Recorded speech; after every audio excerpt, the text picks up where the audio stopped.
All right, we are here backstage at Montreal Comiccon. Nick Castle is about to go on stage and do his panel. I had to wear this because I'm a massive, massive fan of Escape from New York, and I know a lot of people here are really excited about Halloween and Michael Myers, but can you just tell me a little bit about the idea and just the conception of that whole project? I mean, that just that screenplay and just that idea of Snake Plissken and New York and all of it. Where did that come from? Well, I can't lie. That all came from the brain of Mr. John Carpenter, because right out of film school, we both went to the University of Southern California together to the film department.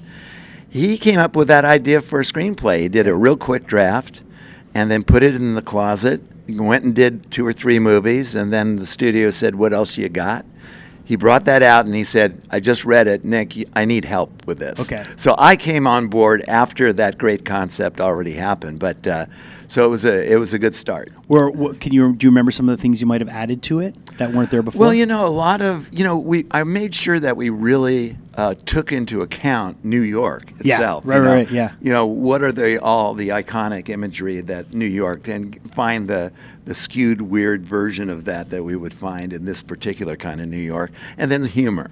Yeah. I always look for stuff to be funny. I think I created the character of the cabbie. Oh, Ernest Borgnine. Ernest Borgnine. Yeah. And I came up with probably the most cynical ending in the world of cinema. So those are some of my contributions. Were you able to spend some time on set for that? I was there the whole time, except for at the very beginning when they went to, where was it, St. Louis, I believe, for what looked like New York after the whatever happens. Yeah, right. I was there the whole time. It was a great education for me because I had not done a feature film as a director yet. Yeah. And that was the reason I went on to Halloween, as a matter of fact, back when, because John got going first out of film school, and he was gracious enough to let me hang around.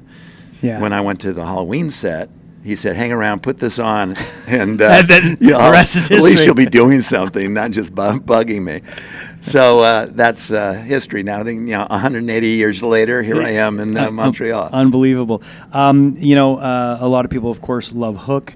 There's so many things that you've done, but Michael Myers is always going to be a fan favorite. You're always going to get people bringing the mask sign. You talk about that day, how you just put this on. I'm sure people think there must have been this what was my motivation? All this.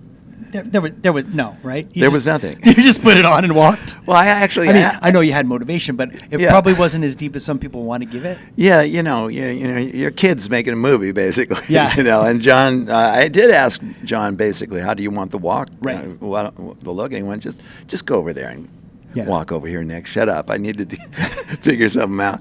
But it was that kind of offhanded. But, whatever instinctually I thought looked like a mass murder, I guess I put into it. I'm also a big fan of Eastbound and Down. I love Danny McBride. Yeah. You obviously have gotten to spend a little bit of time with Danny McBride. What's he like? Is he as funny as he is as Kenny Powers? Well, I didn't have that much time with him. I had a dinner with him. I hung around with him. I was in awe of him too, because I love that show. And he is just funny by nature. Funny by nature? Okay. By nature, and obviously a very talented guy, can go from one genre to the other, and has a good film instinct. So, definitely. Very intelligent fellow. Well, you're going to be here all weekend at Montreal Comiccon signing, meeting people. Thank you for coming, and definitely check out Nick Castle this weekend at Montreal Comiccon.